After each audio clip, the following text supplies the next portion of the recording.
Dalam satu hadis Nabi SAW, kata Nabi bagi tahu kepada Anas ibn Malik, inna min amaratis sa'ah, sesungguhnya tanda kiamat itu mautul faja'ah. Ramai dalam kalangan manusia akan mati secara mengejut.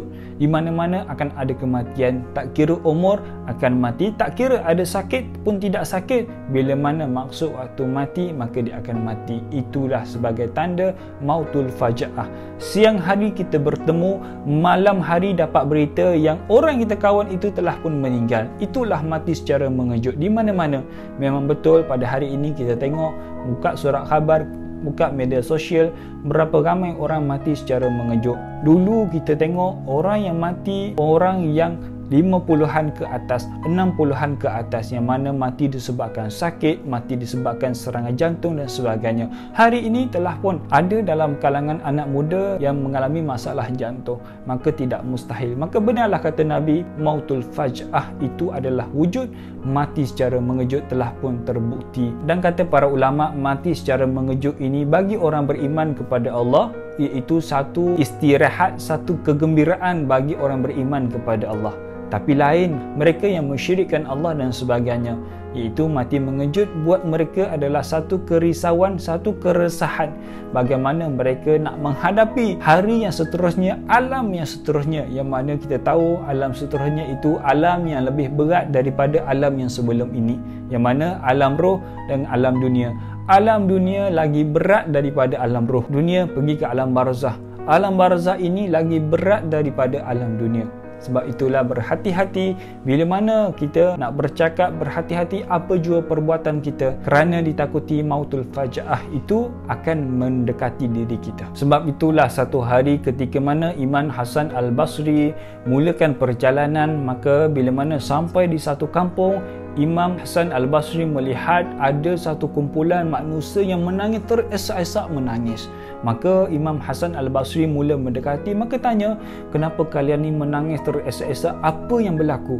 Maka kata salah seorang dalam kalangan mereka, sesungguhnya ada ahli keluarga kami yang telah pun meninggal di dalam. Maka kata Imam Hasan Al-Basri, subhanallah, sepatutnya mereka yang menangis ini, mereka menangis untuk diri mereka, bukan menangis untuk yang telah pun pergi. Kerana mereka yang telah pun mati, mereka telah pun melepasi 3 perkara yang sangat orang hidup ni takut. 3 perkara orang telah mati telah pun lalui. Nombor 1 daripada 3 adalah orang yang telah mati akan melihat wajah Malikul Maut. Betul, sebelum detik kematian kita, Allah akan buka satu hijab untuk kita, yang mana kita akan melihat wajah Malikul Maut. Allah akan buka hijab untuk kita. Kita boleh lihat wajah Malikul Maut. Kata para ulama, seandainya orang itu orang beriman, dia akan melihat wajah Malikul Maut dengan berseri-seri, dengan gembira untuk menyambut roh yang baik. Tapi seandainya orang itu yang akan mati itu orang tidak beriman kepada Allah, banyak dosa kepada Allah, Malikul Maut akan tunjukkan dirinya, wajahnya dengan muka bengis, muka ketakutan, dan ketika itulah orang yang tidak beriman akan mula takut akan kematian. Nombor 1.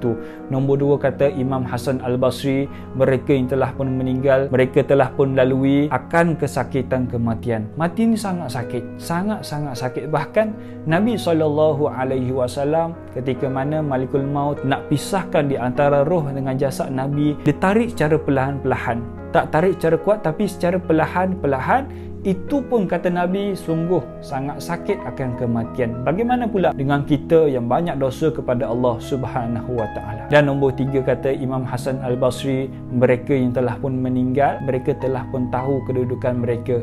Adakah kedudukan mereka syurga ataupun neraka dengan melalui tengok wajah Malikul Maut. Ini satu kerisauan yang mana kita ni sebagai orang yang belum lagi mati, belum merasai kematian, kita tak tahu di mana pangkal hujung kita, di mana tempat akhir hidup kita. Sebab itulah kata Imam Hasan Al-Basri, menangislah untuk diri kamu, tapi janganlah kamu menangis untuk orang yang telah pun meninggal, kerana mereka meninggal telah pun lalui 3 perkara yang kita pun takut sampai ke hari ini. Moga-moga dapat manfaat daripada video kita pada kali ini.